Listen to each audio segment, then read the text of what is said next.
On va voir l'effet de la concentration. Donc, tout à l'heure, vous avez vu cette réaction, d'accord, qui donne la couleur rouge sang. Et on va étudier l'effet de la concentration. C'est la couleur du cyanate de l'ion cyanate de fer 3. Donc, on va diluer la solution, voilà, pour pouvoir observer, pour bien observer la couleur, surtout lorsque ça devient plus intense.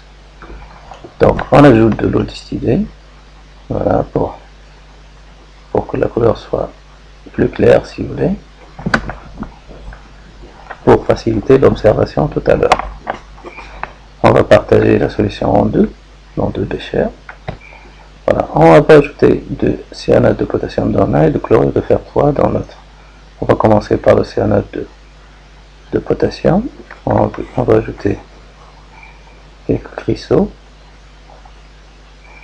dans le premier bécher. Donc voilà, on ajoute le cyanate de potassium. On va mélanger. Voilà, donc vous remarquez que la couleur devient plus intense. Donc l'équilibre s'est déplacé dans le sens direct. Voilà, c'est fait. Vous pouvez comparer à l'autre bécher. La couleur est plus intense. D'accord. On va ajouter du chlorure de fer 3 dans le deuxième bécher.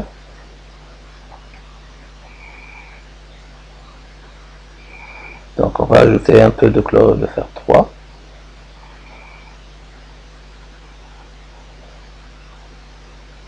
Voilà.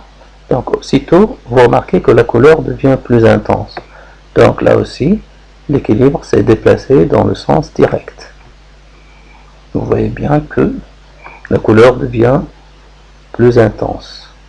Donc, ça indique la formation de l'ion cyanate de fer 3. Donc dans les deux cas, l'équilibre s'est déplacé dans le sens direct. Donc, vous venez de voir dans l'expérience que lorsqu'on ajoute du chlorure de fer 3 ou bien du KSCN, cyanate de potassium, donc Fe3+, ou SCN-, le nombre de moles de Fe3+ et SCN- va augmenter. D'accord?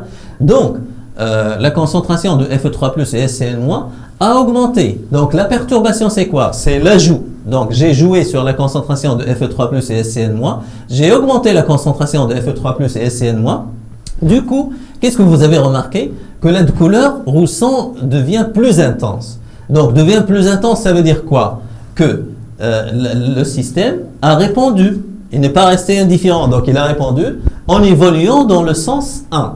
Donc, je répète, lorsque la concentration de Fe3+ ou bien SCN- augmente, le système a évolué dans quel sens? Dans le sens direct, le sens 1. Donc, il essaie de faire quoi? Il essaie de modérer cette perturbation. Il essaie de s'opposer. En faisant quoi? Vous savez bien que le sens 1 fait quoi? Fait augmenter le nombre de moles des ions FeSCN2+, et diminuer le nombre de moles de SCN- et de Fe3+. Donc, je répète, lorsque la concentration de l'un des constituants du système augmente, la perturbation, lorsque on augmente la concentration de l'un des constituants du système, le système évolue, donc le système qui était en équilibre, évolue dans le sens qui fait diminuer cette concentration. Donc il essaie de modérer cette perturbation. Donc il faut faire attention, il faut séparer la perturbation à la réponse. Donc la perturbation, c'est l'augmentation de Fe3+ et de SCN-. La réponse, c'est quoi? C'est l'évolution de le sens qui fait diminuer cette concentration. Bye.